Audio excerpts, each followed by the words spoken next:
In 1964, Italian police opened a wooden trunk at Rome airport and found a man inside, bound, gagged, barely conscious. The crate was stamped with the words "Diplomatic Mail Number 33," addressed to the Egyptian Ministry of Foreign Affairs in Cairo. He was not a prisoner of war, not a criminal being transferred between facilities. He was a spy, an Egyptian intelligence asset.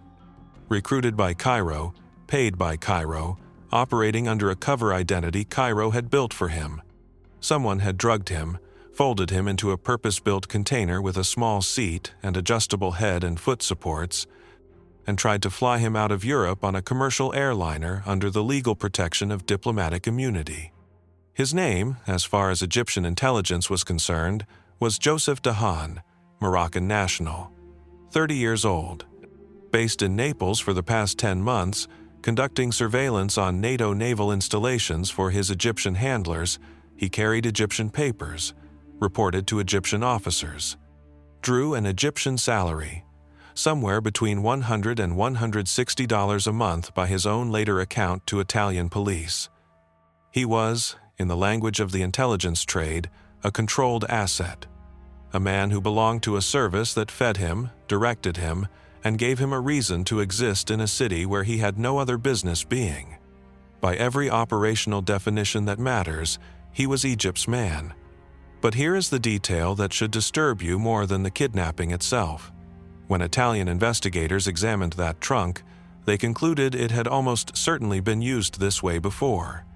The exterior was worn. The fittings were not new. The seat was not improvised. Someone had built this container specifically for shipping human beings, and this was not its first trip. So the question is not just who was the man inside the trunk. The question is who was inside it before him, and what happened to them when it reached Cairo. And there is a second question underneath that one. If Joseph Dahan was Egypt's own spy, working under Egyptian cover, drawing an Egyptian salary, why was Egypt trying to ship him home in a box? The answer begins with something Egyptian intelligence discovered about their man in Naples, or believed they discovered. Because the spy Egypt was trying to recover had not always belonged to Egypt, and by late 1964, Cairo had reason to believe he did not belong to them anymore. Before he was Joseph Dahan, before he carried Egyptian papers and reported to Egyptian handlers, the man in the trunk had a different name and a different country. His real name was Mordecai Ben Masoud Luke. Born in Spanish Morocco, immigrated to Israel in 1949, the year after the state was founded, settled in Tel Aviv, married, fathered 4 children, worked as a carpenter. He was also a criminal, not a sophisticated one. Israeli courts convicted him 5 separate times on charges ranging from forgery to criminal trespass, not a man anyone would trust with anything that mattered. By every measure in the public record, a small-time hustler with a gift for deception and a habit of making promises he never kept. In 1961, Luke did something that remade him. He abandoned his wife, his 4 children, his country. He left the Israeli army without authorization, crossed into the Gaza Strip, and made his way to Egypt. Desertion, defection, disappearance, all at once. What Egyptian intelligence saw in a 5-time convicted forger with no military training is worth pausing on. They did not just shelter him, they rebuilt him. New name, new nationality, new purpose. Joseph Dahan. Moroccan. Intelligence operative. Whatever Mordecai Luke had been in Israel, he was now something else entirely. An Egyptian spy with an Israeli past, and that past was precisely what made him valuable. He knew Israel, knew how Israelis talked, moved, thought. He had lived in Tel Aviv for over a decade, served in the army, however briefly, before his desertion, spoke Hebrew, understood the culture from the inside. For an intelligence service locked in permanent conflict with Israel, a man like that was a rare commodity. Egypt also put him on the airwaves. Luke made anti-Israel broadcasts on Radio Cairo. His voice, an Israeli voice, denouncing Israel in Arabic and Hebrew, carried propaganda value beyond whatever intelligence he could gather in the field. He was living proof that Israelis themselves could be turned. But Cairo did not keep him behind a microphone. They sent him west, to a city where his skills could be put to operational use: Naples. To understand why Egyptian intelligence stationed a man in Naples, you need to understand what Naples was in the early 1960s, because it was not just an Italian port city. It was one of the most important military nerve centers in the Western Alliance. NATO's Allied Forces Southern Europe, known as AFSouth, had its headquarters at Bagnoli, on the western edge of Naples. This was the command responsible for the entire southern flank of the alliance, from Italy through Greece and Turkey. The United States Sixth Fleet, the most powerful naval force in the Mediterranean, was based there. Allied naval forces Southern Europe operated out of Naples under an Italian admiral. The American naval support activity in the city supported more than 50 separate military commands. Thousands of personnel from the United States, Britain, Italy, Greece, and Turkey lived and worked in the greater Naples area. Aircraft carriers cycled through the port. Destroyers and submarines docked for resupply and crew rotation. The nuclear-armed Sixth Fleet reported through the Naples chain of command to the Supreme Allied Commander in Europe. Deployment schedules, fleet movements, operational readiness assessments all flowed through the city. For any intelligence service hostile to NATO, Naples was one of the richest collection environments in Europe, and unlike a sealed military compound behind razor wire, Naples was porous. Military personnel ate in local restaurants, drank in local bars, rented apartments in local neighborhoods, had relationships with local women. The boundary between the classified world inside the base and the civilian world outside was not a wall, it was a membrane, and membranes work in both directions. This was where Egypt placed Mordecai Luke, Yosef Dahan, a man with no signals intelligence training, no expertise in naval warfare, no ability to decode encrypted communications or photograph classified documents. What he had was simpler. He could watch. He could listen. He could sit in a cafe near the harbor and note which ships arrived and departed. He could befriend low-ranking sailors in bars and pick up schedules, complaints, casual mentions of exercises and deployments. He could observe patterns around the base and report them to handlers who would fit those observations into a larger picture. This is intelligence work that produces no single breakthrough, no stolen document, no intercepted cable. Just a steady accumulation of details that, combined with reporting from other assets in other cities, helped Cairo build a picture of NATO's naval posture in the southern Mediterranean: ship readiness, deployment rhythms, the tempo of a military presence that could project force against the Egyptian coastline within days if the order came. A watcher like Luke would have had a routine, not a glamorous one, the routine of a man who sits in public places and pays attention. A cafe with a view of the harbor entrance where he could note arrivals and departures. A bar near the base where off-duty sailors talked too freely after their third drink. A park bench along a road used by military vehicles heading to the port.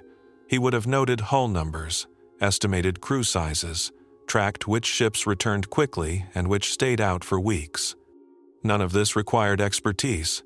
It required patience, a good memory, and the ability to sit in one place for hours without drawing attention. Between handler meetings, which likely occurred every few weeks at most, Luke would have written up his observations and passed them along through whatever communication channel the embassy had established. Dead drops, brush contacts, perhaps meetings in third locations with intermediaries. The specifics of the tradecraft are not on the public record. What is on the record is the result: 10 months of apparently functional intelligence reporting from a city that mattered to Cairo. For 10 months, by the available record, the arrangement worked. Luke lived in Naples under the Dahan cover, reported to his handlers, drew his salary. And between handler meetings, he was alone. That is the nature of low-level asset management. Handlers do not move in next door. They visit periodically, collect reports, give instructions, and leave. Between those visits, the asset operates unsupervised, in a foreign city, surrounded by exactly the people his employers consider enemies. For a man like Mordecai Luke, 10 unsupervised months in a city full of NATO intelligence professionals was not just an assignment. It was an extended, unmonitored test of whether the man Egypt had rebuilt would stay rebuilt. This is what the drift looks like. Not a single dramatic betrayal, a slow erosion, a conversation with someone the asset should not be talking to that goes on a little too long, a question answered that should have been deflected, an evening in a bar near the naval base where the person buying drinks is not buying them out of generosity, small decisions, individually meaningless. Cumulative. The handlers saw Luke's written reports. They read the intelligence he filed. What they could not see was what he was not filing, what conversations he was having that never made it into his accounts, what questions were being asked of him by people who were not Egyptian, and what answers he gave. The gap between an asset's reported activity and his actual activity is the space where double agents live.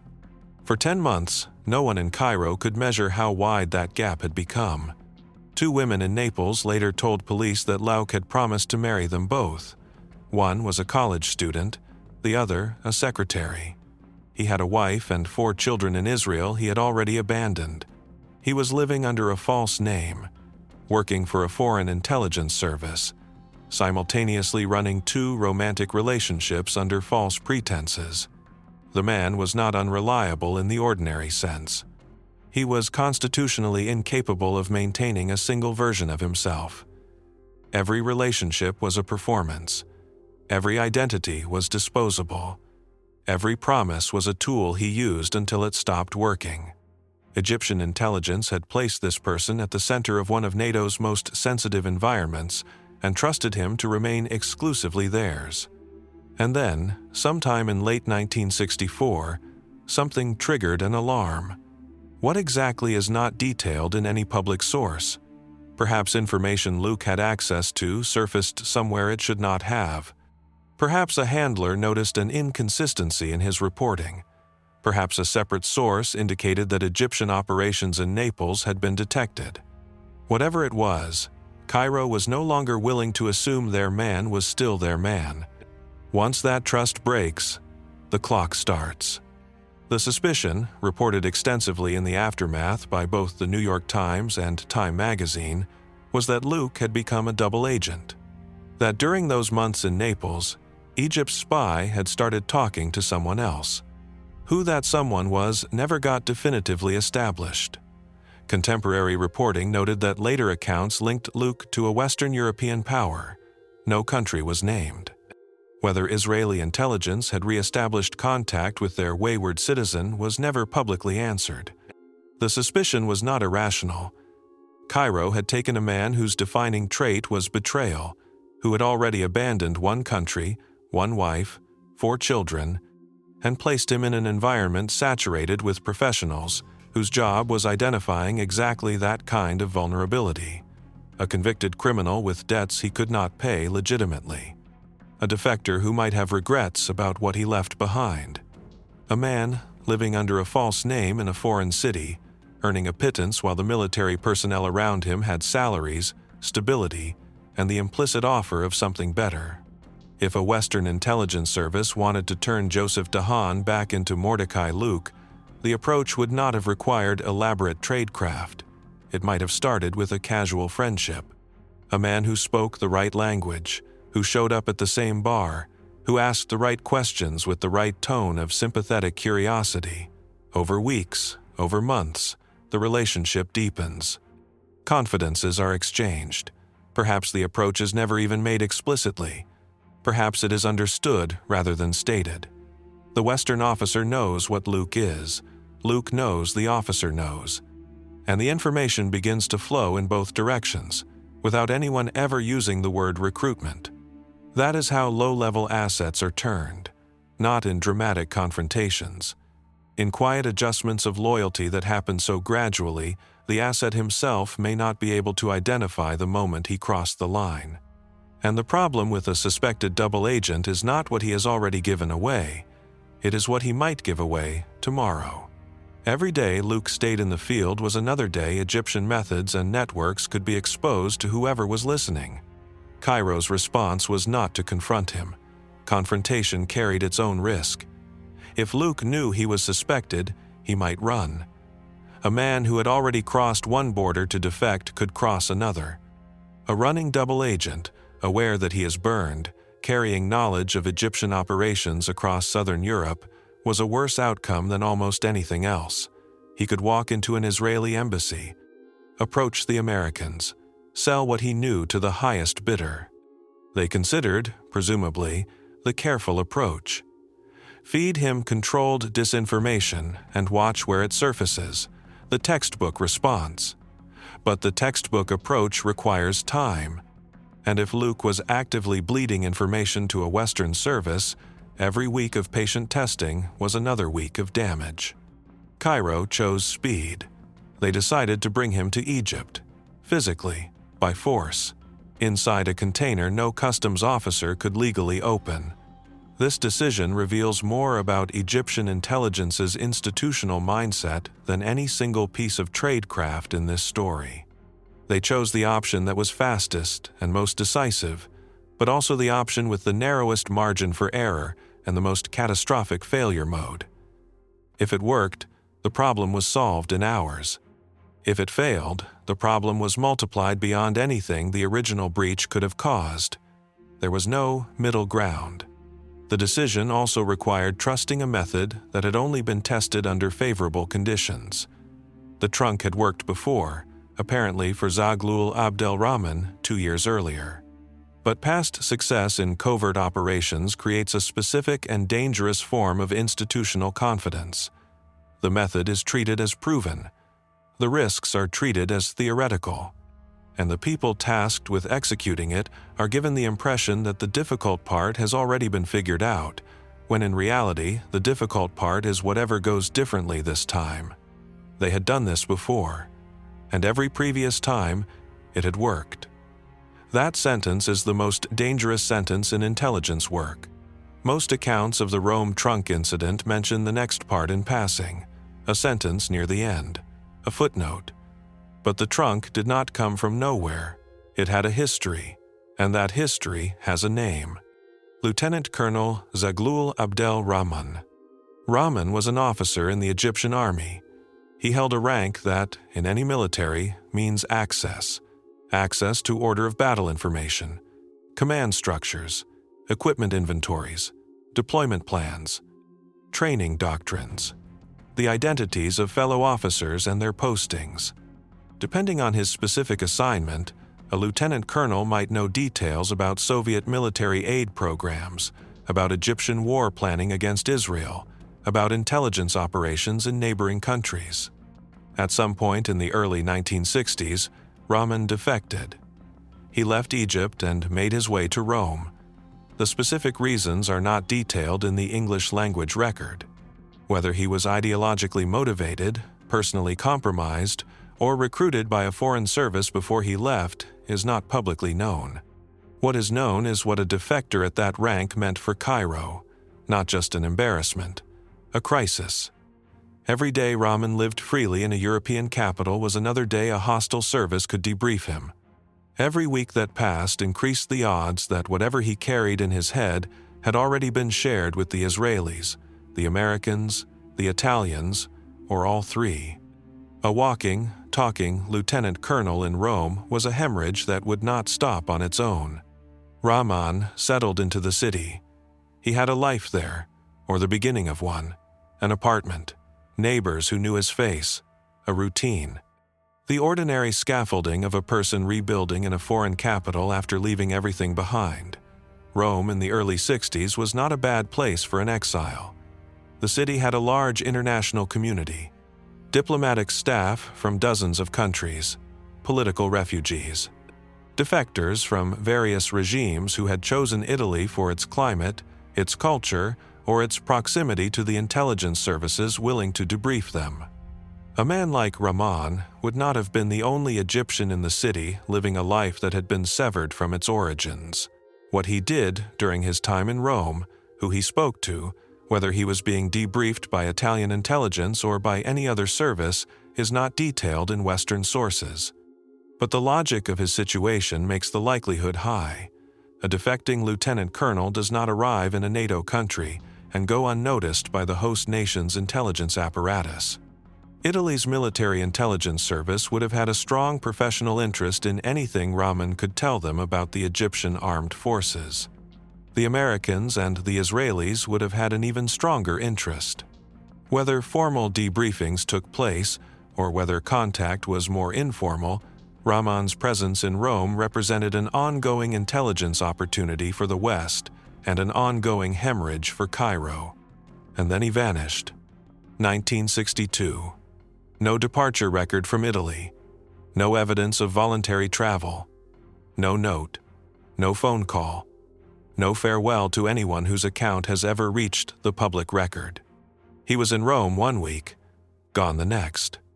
The Italian investigation produced nothing.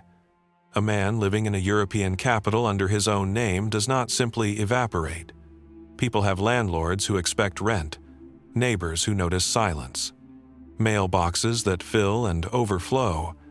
A disappearance like that generates questions from every direction: police inquiries, consular notifications, welfare checks, but the questions led nowhere.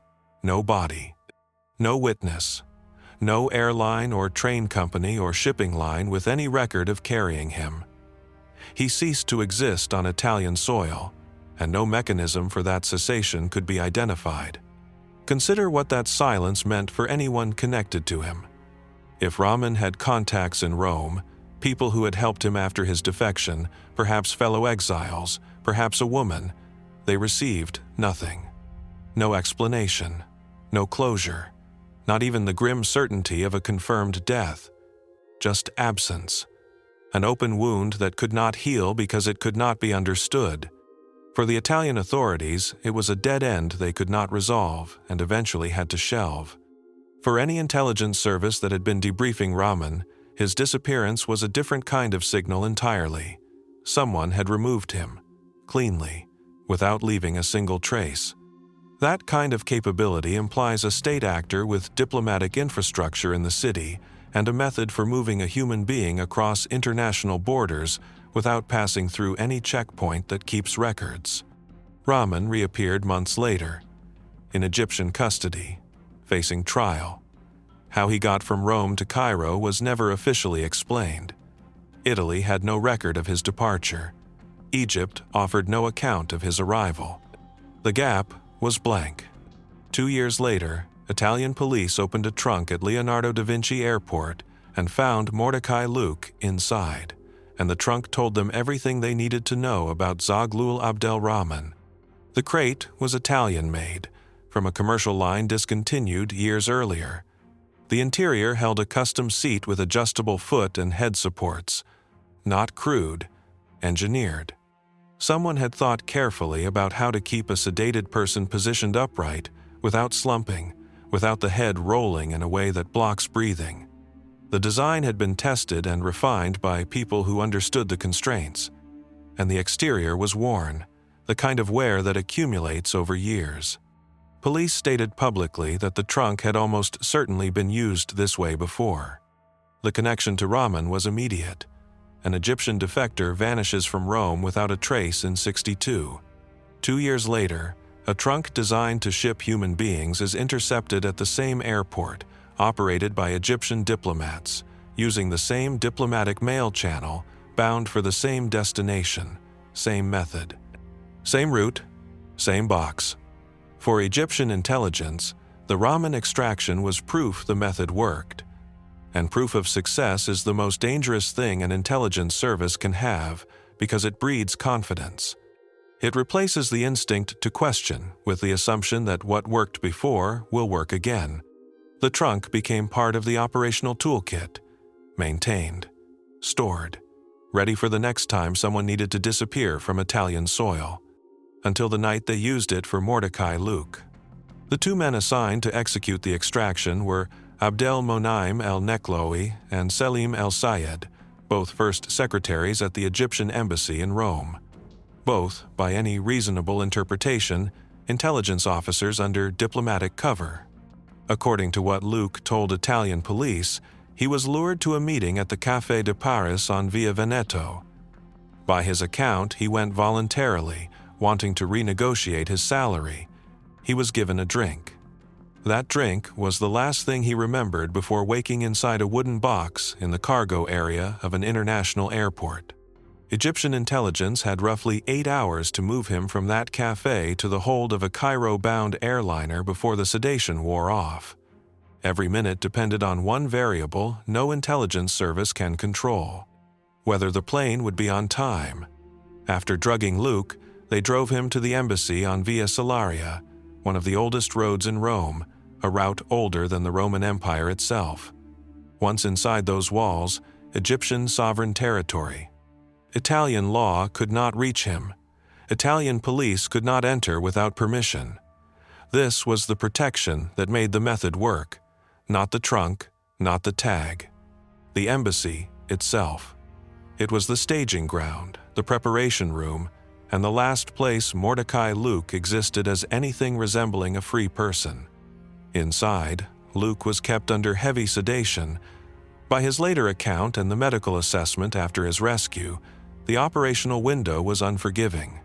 The drugs needed to hold long enough for the trunk to be sealed, driven across the city to the airport, processed through the cargo system, and loaded onto the aircraft. The margin between effective sedation and a fatal overdose is not wide, particularly when the subject will be confined in a space with limited air circulation for an extended period. Too light and the asset wakes in transit. Too heavy and the asset does not wake at all. A dead man inside a diplomatic trunk creates a category of problem no legal protection can resolve. The trunk was prepared. Luke was placed inside, lid sealed, tagged. Diplomatic mail, number 33, Ministry of Foreign Affairs, Cairo. Article 27 of the Vienna Convention on Diplomatic Relations is unambiguous on this point. The diplomatic bag shall not be opened or detained. It does not matter what the receiving country suspects is inside. It does not matter what shape the bag takes, a briefcase or a shipping container.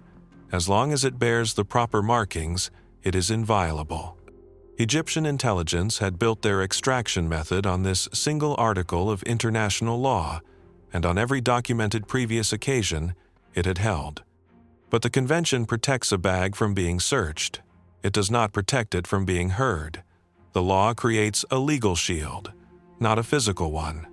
And the moment the contents of a diplomatic bag announce their own presence with audible human sounds, the legal abstraction collides with a reality that no customs officer can ignore. There was no abort protocol, no signal between the embassy and the airport team meaning pull the trunk and bring it back, no fallback for a delayed flight, no contingency for a shortened sedation window or slow cargo handling. The plan was linear: drug, pack, tag, drive, load, fly, each step depending on the last. The final step depending on the airline schedule. Nekloui and El Sayed knew what failure meant. These were career diplomats with intelligence responsibilities, not amateurs, not ideologues. Men with postings and pensions and professional reputations built over years of careful work.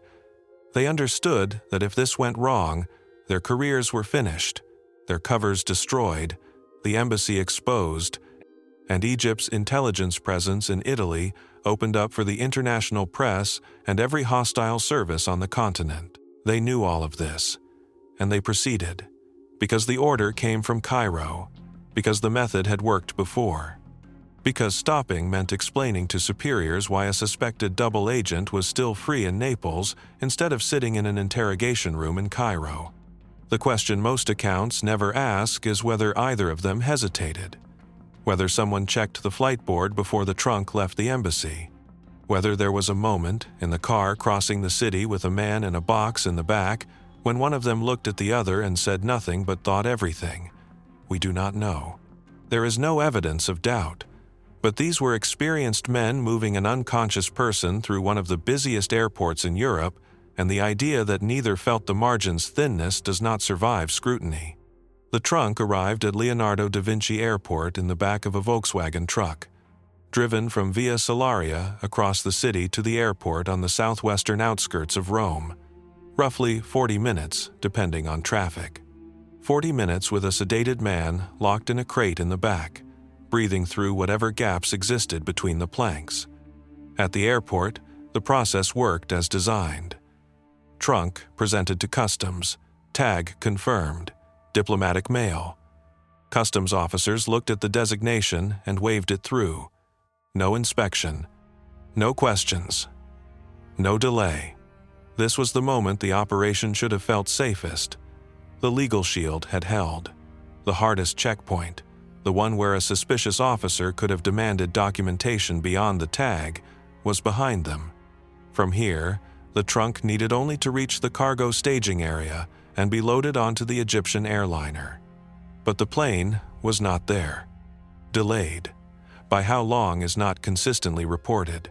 What matters is it was long enough for the sedation to begin wearing off, long enough for the body inside the trunk to start metabolizing the drugs, long enough for Mordecai Luke to begin the slow, confused, terrifying process of regaining consciousness inside a sealed wooden box.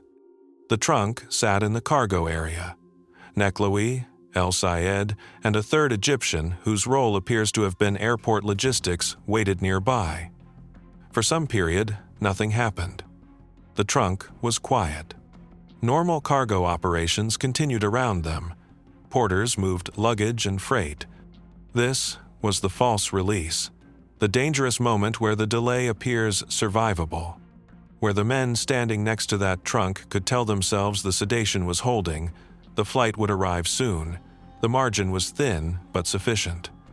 Every silent minute was a minute closer to the plane. Every quiet moment was confirmation the drugs were still working.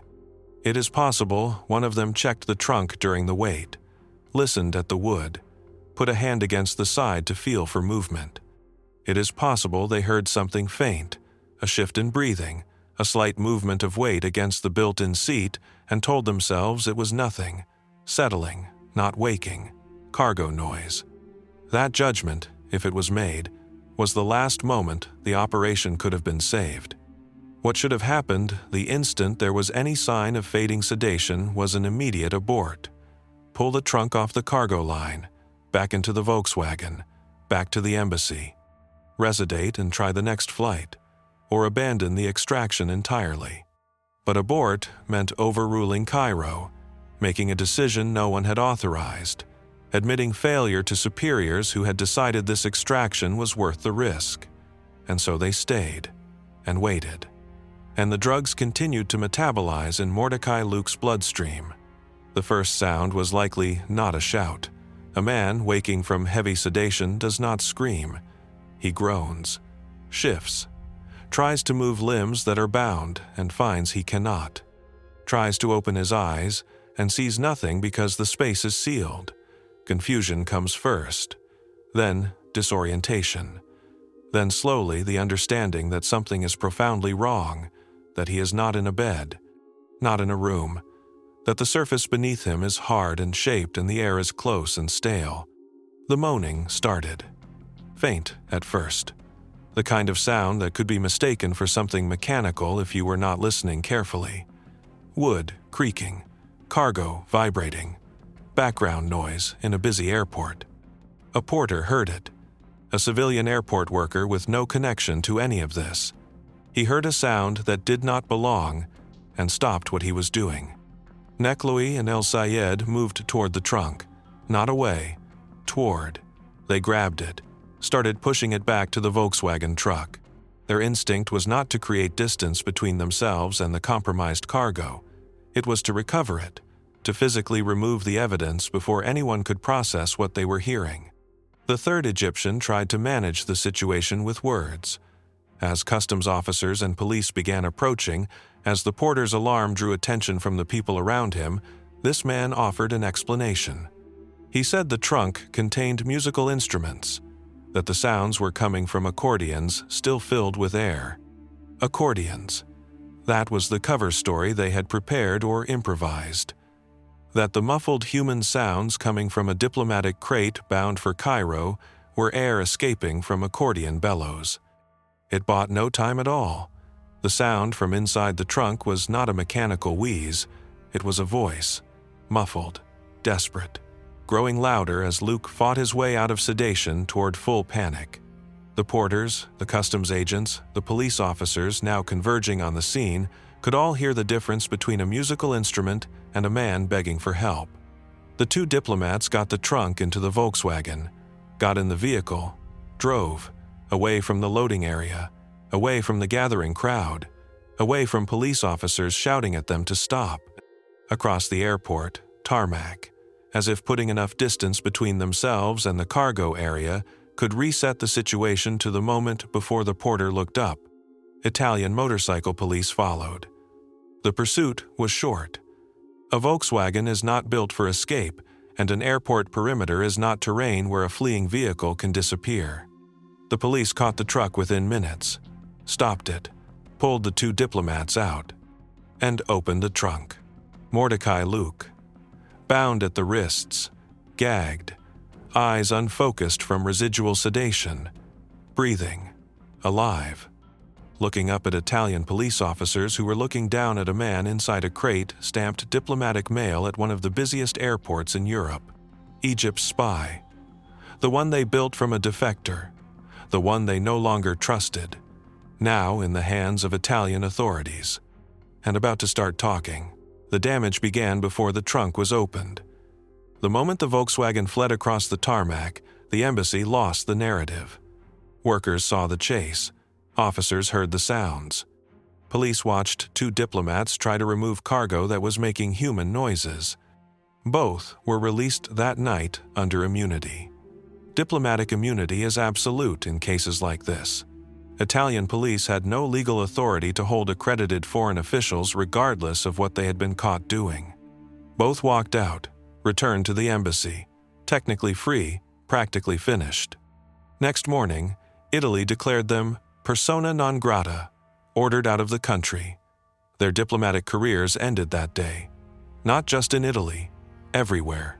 You do not get expelled from a NATO country for attempting to ship a human being in a diplomatic crate and then quietly reappear at another posting as though nothing happened. Their names were in every newspaper in Europe. Their photographs distributed to every intelligence service on the continent. Every diplomatic event they had ever attended, every contact they had ever cultivated, every meeting they had ever taken was now retroactively suspicious. Luke talked, started with the Dahan cover, then Moroccan nationality. Then, as Israeli officials contacted Italian authorities, the full identity surfaced. Mordecai Luke, Israeli citizen, defector, 5-time convicted criminal, Egyptian intelligence asset, based in Naples, paid to watch NATO installations. Every detail he provided was a thread leading somewhere Egypt did not want anyone looking. NATO surveillance in Naples confirmed a live Egyptian espionage operation on Italian territory. The Café de Paris meeting exposed embassy intelligence methods in central Rome. The account of being drugged inside the embassy identified the physical diplomatic premises as a staging ground for abductions. Italian counterintelligence now had a complete operational picture they had never possessed before, handed to them by the very person Egypt had tried to prevent from talking. And here is where the divided loyalty that started the whole disaster continued making everything worse.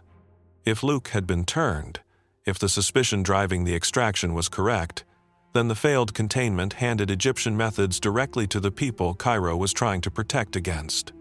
The double agent they tried to recover became, through the failure itself, the most damaging source of all. And the trunk told the rest. Police documented the custom seat, the adjustable supports, the worn exterior from a discontinued product line, almost certainly used before. The connection to Zaghloul Abdelrahman snapped into place. The colonel who vanished from Rome in '62, the blank in the record, now answered. That transformed the Luke incident from one failed extraction into evidence of a systematic kidnapping operation running through the Egyptian embassy under Vienna Convention cover. Not one botched job, a pattern, a pipeline. And behind it, the question no one could answer: how many others? The Egyptian embassy offered one explanation: someone had switched trunks on them. Nobody believed it. The New York Times ran the story on the front page. Time magazine published a detailed account. Press across Europe and the Middle East covered the spy in the trunk, the accordion excuse, the tarmac chase. Roman citizens called the embassy to ask what time the next trunk to Cairo was departing. The mockery was relentless. And for Egyptian intelligence, the ridicule may have been worse than the diplomatic fallout.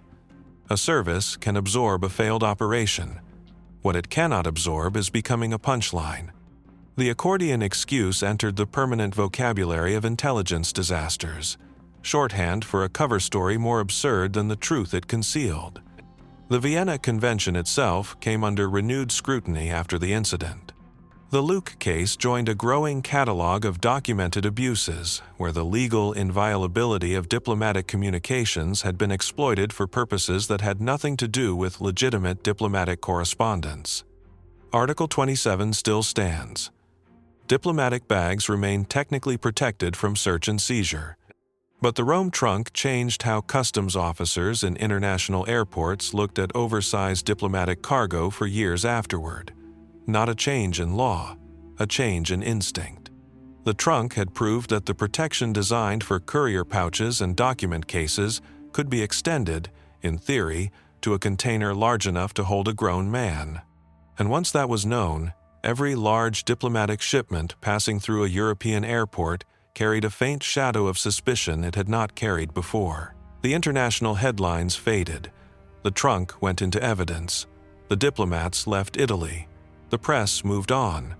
But the people connected to Mordecai Luke did not get to move on. Israel requested his extradition. Italy granted it. He was returned to the country he had deserted 3 years earlier. Not as a citizen, as a prisoner. The trial took place at the Jerusalem District Court. 6 counts of espionage, 1 count of leaving Israel illegally. Photographers were barred from the courtroom, but the Israeli Film Archive recorded the scene outside. A large crowd, police forming a cordon to move Luke through the press of bodies, shouting. For a brief period, the man in the trunk was one of the most recognized criminals in Israel. The sentence was 13 years. In 1966, Luke appealed. His argument, as reported by the Jewish Telegraphic Agency, was that he agreed to work for Egyptian intelligence only as a way of escaping imprisonment while in Egypt. That the espionage was coerced. That he had not spied willingly. The Israeli Supreme Court did not fully accept the defense. But acting court president Moshe Silberg reduced the sentence from 13 years to 10, citing, among other factors, the suffering Luke endured inside the trunk and during his detention by Egyptian agents. There is something worth noting in that ruling. The kidnapping intended to deliver Luke to an Egyptian interrogation room had, in the end, earned him a lighter sentence from the country he betrayed. The act, meant to punish him, became, legally, a factor in his favor. His wife spoke to the press, the woman he had left behind with 4 children when he crossed into Gaza. She said she had never spent a single happy day with him. She had been trying to divorce him for years before his defection. Her name does not appear in the reporting. Neither do the children's names. They would have been between roughly 3 and 10 years old when their father vanished from their lives. They grew up with a story that was part espionage, part abandonment, part international joke. Their father was a spy, a traitor, a kidnapping victim, a punchline, all within the span of a few years. And none of them chose any of it. They inherited a man's wreckage without having had any hand in creating it. In Tel Aviv, in the mid-1960s, the name Luke would have been recognized. The man in the trunk. The children of the man in the trunk. That is a weight no child should have to explain in a schoolyard. In Naples, the 2 women who believed Joseph Dahan was going to marry them had to make sense of the photographs in the newspapers. The charming Moroccan, who spoke several languages and always had somewhere else to be, who had promised each of them a future while married with 4 children in a country he had deserted under a name they had never heard. They had built emotional lives around a performance, and the performer had been sealed in a crate and shipped toward Cairo while they waited for him to come home from a meeting he said would not take long. Luke served his 10 years. When he left the Israeli prison system, he was no longer a headline, no longer the man in the trunk. He was a middle-aged convict with a destroyed family, a criminal record that now included espionage on top of 5 prior convictions for forgery and trespass, and a face that had appeared on the front page of every major newspaper in Europe a decade earlier. Egypt would not have him back. He had been their asset and their liability, and neither role left room for a quiet return. Israel had wanted him only for punishment. The sentence was served. The debt, in legal terms, was paid. Whatever Western service he may or may not have been talking to in Naples had no conceivable use for a burned asset the entire world could identify on sight. He did not write a memoir, did not give interviews, did not become a cautionary exhibit on the intelligence lecture circuit. He disappeared from the record the way most convicted spies do. Not with a final dramatic act, with the quiet understanding that the world had moved on and had no further use for him. The story outlived him. The trunk became a standard reference in discussions of diplomatic bag abuse. 20 years later, in 1984, when Nigerian agents in London attempted to ship a former government minister to Lagos inside a diplomatic crate, the press immediately invoked the Luke case. The method was not unique to Egypt. But the Rome trunk was the incident that proved, permanently, that the legal inviolability of a diplomatic bag extends only as far as the silence of its contents. The trunk at Leonardo da Vinci Airport did not just expose a method. It confirmed what Cairo feared most. Their spy was never fully theirs, and the attempt to recover him proved it in the worst possible way. Not in an interrogation room in Egypt, where the damage might have been contained, but on a tarmac in Rome, in front of Italian police, the international press, and every intelligence service watching. Egyptian intelligence spent years building a covert extraction pipeline through their Rome embassy. Purpose-built equipment, diplomatic mail cover, tested successfully on at least one prior target. Operated by career officers under diplomatic protection, a system that functioned perfectly in silence for as long as every variable aligned. It took 45 minutes to lose all of it. A late plane, a light dosage, a cargo porter who paid attention to a sound he could have ignored. Any one alone was enough. On that night in November 1964, all 3 happened at once. And the system that had made Zaghloul Abdelrahman disappear without a trace could not survive a single deviation from the schedule. The trunk was never used again. The method was finished. The embassy's intelligence capability in Rome was gutted for a generation. 2 officers permanently burned, their faces in the files of every counterintelligence service in Europe. A suspected double agent, now sitting in an Israeli prison, free to tell his interrogators whatever he knew about Egyptian methods, networks, and personnel across southern Europe, and an international press corps that had turned the entire affair into a joke that would follow Egyptian intelligence for decades. Every one of those losses traces back to a single decision made before the trunk left the embassy. The decision to trust a method that could not tolerate even a minor deviation from plan. That had no abort capability, no failure mode short of total exposure, and no contingency for the one variable that mattered most, the airline schedule. And somewhere behind the accordion jokes and the diplomatic protests, there is a question that was never answered. The trunk had been used before. Police were certain. Rahman is the only name anyone has ever attached to a prior use. But the trunk was old, the fittings were worn, the method was established. If there were others, their names were never recovered. They traveled to Cairo inside a wooden box, tagged as diplomatic mail, legally invisible. Whatever happened to them when the lid was opened left no trace in any archive that has been made public. They are the silent part of this story, the part with no punchline, no motorcycle chase, no accordion excuse, just a trunk, a tag, a flight that left on schedule, and a person who was never seen in Rome again. The only reason anyone knows the pipeline existed is that one plane, on one night, did not leave on time. That is the lesson of the trunk at Leonardo da Vinci Airport. Not that the method was foolish. It was not. It worked. The lesson is that it worked until it did not, and when it did not, there was nothing between success and total exposure, no middle ground, no partial failure, no way to limit the damage once the man inside the box opened his mouth. If this is the kind of story you want to keep hearing, subscribe to Hidden Ops.